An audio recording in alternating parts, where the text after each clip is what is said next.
সাপের বিষ প্রতিরোধের জন্য যে ওষুধ তৈরি করা হয় বা অ্যান্টিভেনম যে দেওয়া হয়, এই অ্যান্টিভেনম কিন্তু ঘোড়া থেকে আসে।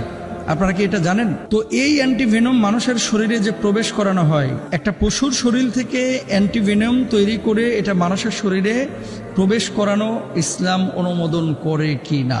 এই সাপের প্রকোপ বাংলাদেশে বাড়ার পরে এই আলোচনা কিন্তু বেশি হচ্ছে। আপনাদেরকে একটা কথা বলি, অ্যান্টিভেনম কিভাবে তৈরি হয় এটা হয়তো আপনারা অনেকে জানেন, অনেকে জানেন না। 4 শ্রেণীর প্রাণী আছে যাদেরকে সাপে যদি সারাদিন 1000 সাপ মিলে রাসেল ভাইপার যদি এদের গলায় মালার মতো ঝুলে দেন আর কামড়াইতে থাকে, এই প্রাণীদের কোনো ক্ষতি করতে পারবে না। নাম্বার 1 ঘোড়া। রাসেল ভাইপার যদি 100টাও কামড় দেয় ঘোড়াকে মারতে পারবে না। কারণ কি? ঘোড়ার শরীরের রক্তের মধ্যে আল্লাহ সুবহানাহু ওয়া তাআলা এমন অ্যান্টিভেনম দিয়ে দিয়েছে, ঘোড়াকে আপনি যদি সাপ দিয়ে দংশন করান, ঘোড়ার পিঠ দিয়ে যদি আপনি সাপের বিষ ঢুকায় দেন, ঘোড়া 3 দিন অসুস্থ থাকবে, মরবে না। 2 নম্বর বিজি সাপের সাথে যুদ্ধ করে না? তো প্রশ্ন জাগে যে এত বড় সাপ, দীর্ঘ দেহি, মানুষকে মেরে ফেলছে, তো বিজি যে হ্যারে কামড়াইতেছে, বিজিরে একটা কামড় দিতে পারে না? কামড় দেয়, সাপেও কামড় দেয়, কিন্তু মারতে পারে না। কেন? এই বিজির শরীরের মধ্যে আল্লাহ তাআলা অ্যান্টিভেনম দিয়ে রাখছে। এই জন্য কামড় দিলে ওই বিজি ওই বিষ পানি করে ফেলায়। 3 নম্বর, হাতিকে যদি কামড় দেয় হাতি মারা যায়, কারণ হাতির শরীরে ওই অ্যান্টিভেনম নাই, প্রাকৃতিকভাবে আল্লাহ তাআলা দিয়েছেন। তারপর আসেন গাধাকে সাপে কামড় দিয়ে কিচ্ছু করতে পারে না। তো এই প্রাণীগুলোকে সাপে কামড় দিলে কিচ্ছু করতে পারে না। তো অ্যান্টিভেনম, এই যে মেডিকেলে সাপে কামড় দেওয়ার পরে অনেকে দেখি সাপ নিয়ে ওই সাপ মাইরা ওই সাপ নিয়ে রাজশাহী মেডিকেলে হাজির হয়ে গেছে। রাসেল ভাইপার জিয়াতা বস্তার মধ্যে নিয়ে হসপিটালে চলে গেছে, সাহসী মানুষ আর কি, এরকম দেখা গেছে। হসপিটালে কি দেয়? আপনাকে যখন সাপে আল্লাহ না করুক যদি দংশন করে, হসপিটাল আপনার শরীরে অ্যান্টিভেনম দেয়।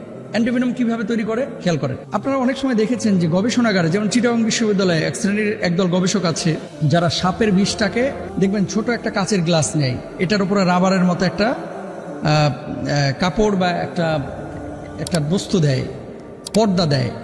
এই গ্লাসটার উপরে সাপটাকে খেপায়া তুইলা তারপরে গ্লাসটা সামনে ধরে। তো সাপটা কি করে? 2 দাঁত দিয়ে ওখানে কামড়টা বসায় দেয় ওই গ্লাসের উপরে।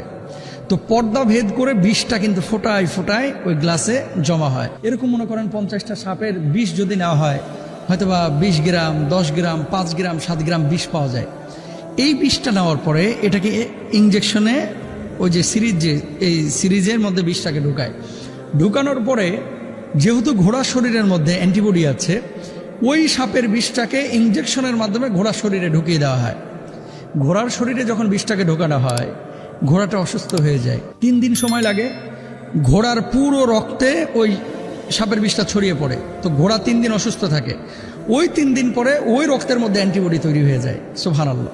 যখন অ্যান্টিবডি তৈরি হয়, এক একটা ঘোড়া থেকে 6 থেকে 7 লিটার রক্ত আবার টানা হয় সিরিজের মাধ্যমে। শরীর থেকে রক্ত আমরা দিই না অনেক সময়, এরকম 6 থেকে 7 লিটার রক্ত টেনে বের করা হয়। এই রক্তটাকে এবার গবেষণাগারে এবং ল্যাবে নেওয়া হয়।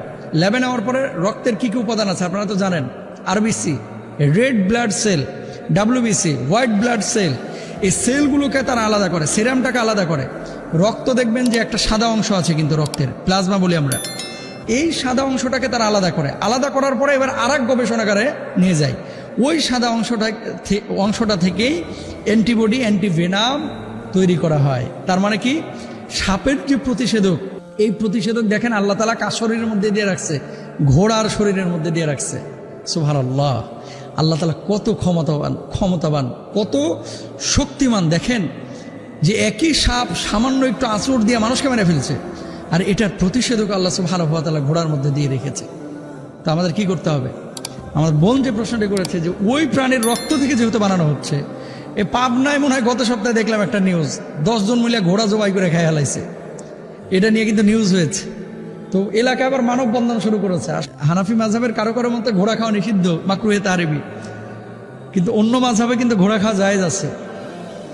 উজবেকিস্তান, এদের জাতীয় খাবার হচ্ছে ঘোড়ার গোশত, ধুমায়া ঘোড়া খায়। তো ঘোড়া খেয়েছে এই জন্য মানববন্ধন করেছে। আসলে ঘোড়ার গোশত আপনারা খান, আমি সেটা বলছি না। আল্লাহ রাসূল নিষেধ করেছিলেন খাইতে। কেন? এই যেভাবে খাওয়া শুরু করছে এভাবে খাইয়ে ফেললে তো যুদ্ধ করার জন্য ঘোড়া পাবো কোথায়? তো এখন তার যুদ্ধের ময়দানে মানুষ ঘোড়া নিয়ে যায় না, এখন তো যায় হচ্ছে যুদ্ধ বিমান নিয়ে। তো আসলেই সিরাম বা অ্যান্টিভেনম, তার রক্ত থেকে যদি এই ধরনের কোনো ভ্যাকসিন বা কোনো প্রতিষেধক তৈরি করা হয়, এটা মানুষ ব্যবহার করতে পারবে, কোনো সমস্যা নাই, এটা জায়েজ আছে। কারণ আল্লাহ রাসূল সাল্লাল্লাহু আলাইহি সাল্লাম যদি অ্যান্টিভেনম তৈরি করেন নাই, কিন্তু প্রাণীর থেকে এরকম উপকার নিয়েছেন। আল্লাহ আমাদের বোঝার তৌফিক দান করুন।